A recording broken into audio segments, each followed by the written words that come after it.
Soul Singh की नई episode के साथ डॉक्टर फराउल मोमिनीन आपकी खिदमत में हाजिर है। लास्ट प्रोग्राम को पसंद करने का शुक्रिया। और आज के प्रोग्राम में हम डिस्कस करने जा रहे हैं नार्सिस्ट। नार्सिस्ट का वर्ड हम इतना सुन लेते हैं, इतनी ज्यादा डिस्क्रिप्शन इसकी आजकल ऑनलाइन सोशल मीडिया के ऊपर मौजूद है कि सुनते सुनते कभी कभी तो हमें ऐसा लगता है कि क्या कहीं मैं भी तो एक नार्सिस्ट नहीं। तो आज की वीडियो में मैं आपको ये बताना चाहती हूँ कि नहीं, आप नार्सिसिस्ट नहीं हैं। और वो कौन सी ऐसी 7 चीजें हैं जो ये प्रूफ करती हैं कि आप नार्सिसिस्ट नहीं हैं।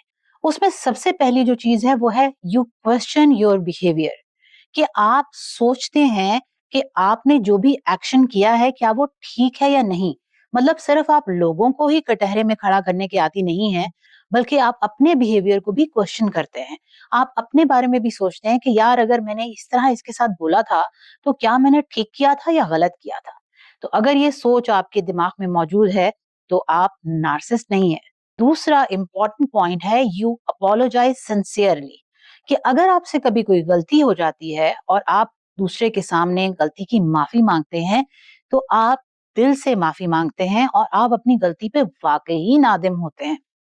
तीसरी चीज है यू फील एम्पैथी नेचुरली, कि आप दूसरे का दुख बर्दाश्त नहीं कर सकते। अगर आपके सामने कोई अपनी दुख भरी कहानी सुनाता है तो आपको लगता है कि ये तो बहुत ही तकलीफ में है, या ये मेरे साथ भी कभी ऐसा हुआ है, या आप उसकी इस तकलीफ के ऊपर दिल से परेशान होना शुरू हो जाते हैं।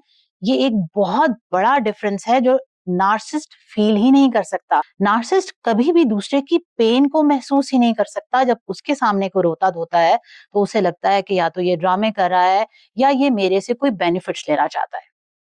चौथी चीज है you can handle the criticism, कि अगर आपको ये कहा जाए कि आपने इस पॉइंट पे ऐसे किया था और ये गलत स्टेप था, तो आप उसके बारे में लेटर ऑन सोचते हैं, खुद से सवाल करते हैं और फिर उस चीज को इम्प्रूव करने की कोशिश करते हैं।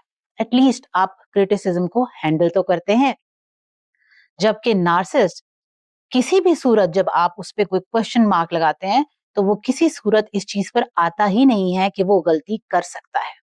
पांचवी चीज है यू रिस्पेक्ट द बाउंड्रीज, कि अगर आपसे किसी शख्स ने कहा है कि मैं इस टाइम पे अवेलेबल नहीं हूँ, या मैं कल अवेलेबल नहीं हूँ, या मैं अपनी ये चीज आपके साथ अभी शेयर नहीं करना चाहता, या मैं इस तरह इस काम को करने के लिए कंफर्टेबल नहीं हूँ, तो आप अगले को स्पेस देते हैं। और आप ये सोचते हैं कि चलो अगर इस वक्त ये शख्स अवेलेबल नहीं है तो इसकी कोई मजबूरी रही होगी। यानी आप दूसरे शख्स की जो मजबूरी है उसको समझने के लिए तैयार रहते हैं और उसको स्पेस भी देते हैं। छठे नंबर पर आता है you value the genuine connection. जो एक नार्सिसिस्ट है वो कभी भी जेन्युइन कनेक्शन डेवलप करना नहीं चाहता। उसके हर कनेक्शन के पीछे कोई ना कोई लंबी प्लानिंग होती है। जबकि एक नॉर्मल इंसान जब किसी शख्स से मिलता है, कोई बॉन्ड डेवलप करता है, तो वो चाहता है कि उसकी दोस्ती जो है वो देर तक चले और उसके साथ वो अपना एक लॉन्ग टर्म रिलेशनशिप कंटिन्यू रख सके। नंबर 7 और सबसे इंपॉर्टेंट चीज है यू फील गिल्टी, कि आप अपनी किसी भी चीज के ऊपर नादिम होते हैं। आपको इस चीज का एहसास होता है कि आपसे गलती हुई है, और वो गलती आपको कभी कभी तो दिनों और महीनों भी उदास रख सकती है। एंड आई एम श्योर कि आज के इस प्रोग्राम से आपको इस बात का पता चल चुका होगा कि आप नार्सिसिस्ट नहीं हैं। चैनल को सब्सक्राइब करना और लाइक करना ना भूलें और खुश रहा करें।